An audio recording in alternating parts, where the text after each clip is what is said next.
और चलिए खबरों में आगे बढ़ते हुए बात करते हैं उत्तराखंड की एक बड़ी जानकारी के साथ। देहरादून से बड़ी खबर, राज्य कैबिनेट की आज अहम बैठक होनी है। 12 बजे सचिवालय में यह बैठक होगी। महिलाओं और राज्य आंदोलनकारियों आरक्षण अध्यादेश को मिल सकती है मंजूरी। कई प्रस्तावों को कैबिनेट आज मंजूरी अपनी प्रदान कर सकती है। यह बड़ी जानकारी, आरक्षण अध्यादेश को मिल सकती है मंजूरी। धामी कैबिनेट की बैठक अब से कुछ ही देर बाद शुरू होती नजर आएगी। 12 बजे का समय बताया गया है जब सचिवालय में यह बैठक शुरू होगी। कई फैसले हैं, कई मुद्दे हैं जिनको आज मंजूरी मिल सकती है। कई प्रस्तावों पर कैबिनेट मोहर लगा सकती है। आरक्षण अध्यादेश को मंजूरी मिल सकती है, यह बड़ी खबर।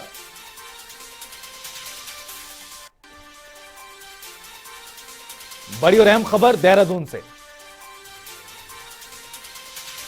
महिलाओं और राज्य आंदोलनकारियों के संबंध में भी आज मंजूरी दी जा सकती है।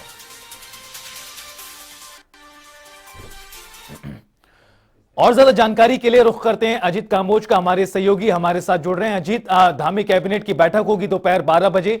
किस तरह की चर्चाएं चल रही हैं? कौन से ऐसे मुद्दे हैं, प्रस्ताव हैं जिन पर आज मोहर लग सकती है, चर्चा हो सकती है?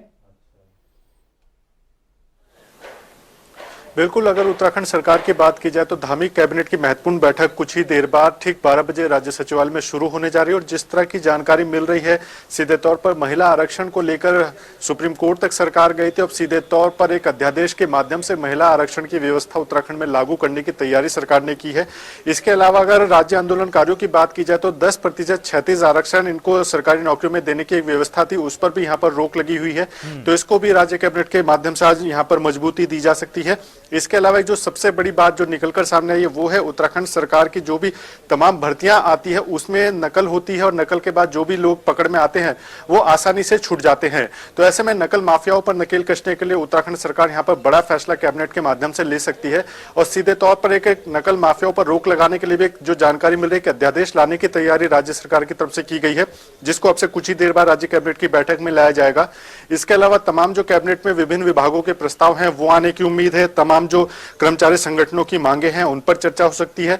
तो उम्मीद है कि 12 बजे से जब कैबिनेट की बैठक होगी तो काफी महत्वपूर्ण फैसले इसमें लिए जाएंगे। निश्चित तौर पर अजीत, जिस तरह से आपने बताया कि कई ऐसे प्रस्ताव हैं जिनको आज मंजूरी दी जा सकती है धामी कैबिनेट के माध्यम से, यानी कहा जाए तो न सिर्फ विकास बल्कि लोगों की सुविधाओं के नजरिए से भी आज कई बड़े फैसले लिए जा सकते हैं। इस तरह की उम्मीद है, इस तरह की चर्चाएं भी चल रही हैं। अजीत,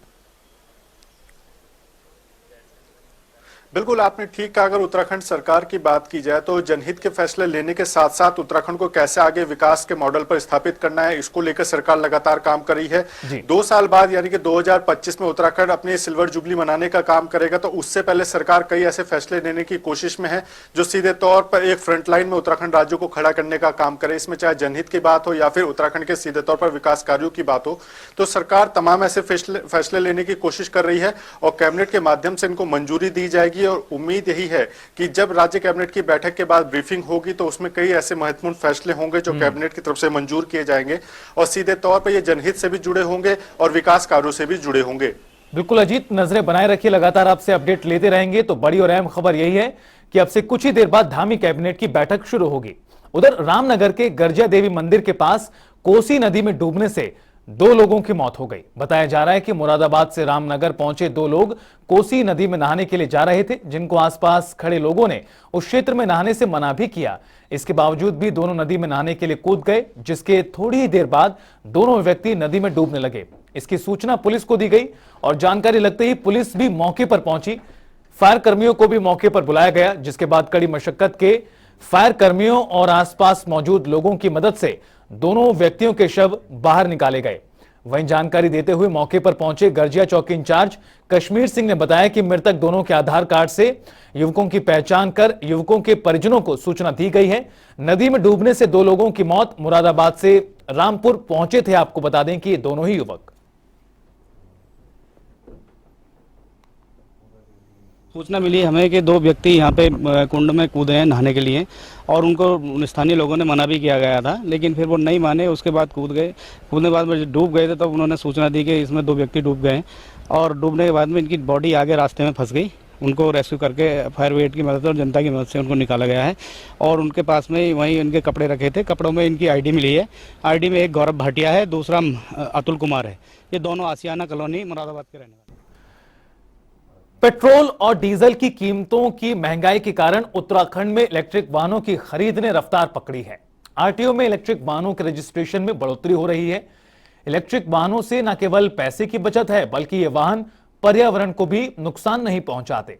प्रदेश के आरटीओ और एआरटीओ दफ्तरों में वर्ष 2020 में 2398 इलेक्ट्रिक वाहन रजिस्टर्ड हुए, जबकि 2021 में 5324 वाहन इलेक्ट्रिक रजिस्टर किए गए। इस साल मार्च तक 2149 इलेक्ट्रिक वाहन का रजिस्ट्रेशन हो चुका है। इसमें सबसे ज्यादा वाहन देहरादून आरटीओ में रजिस्टर हुए हैं।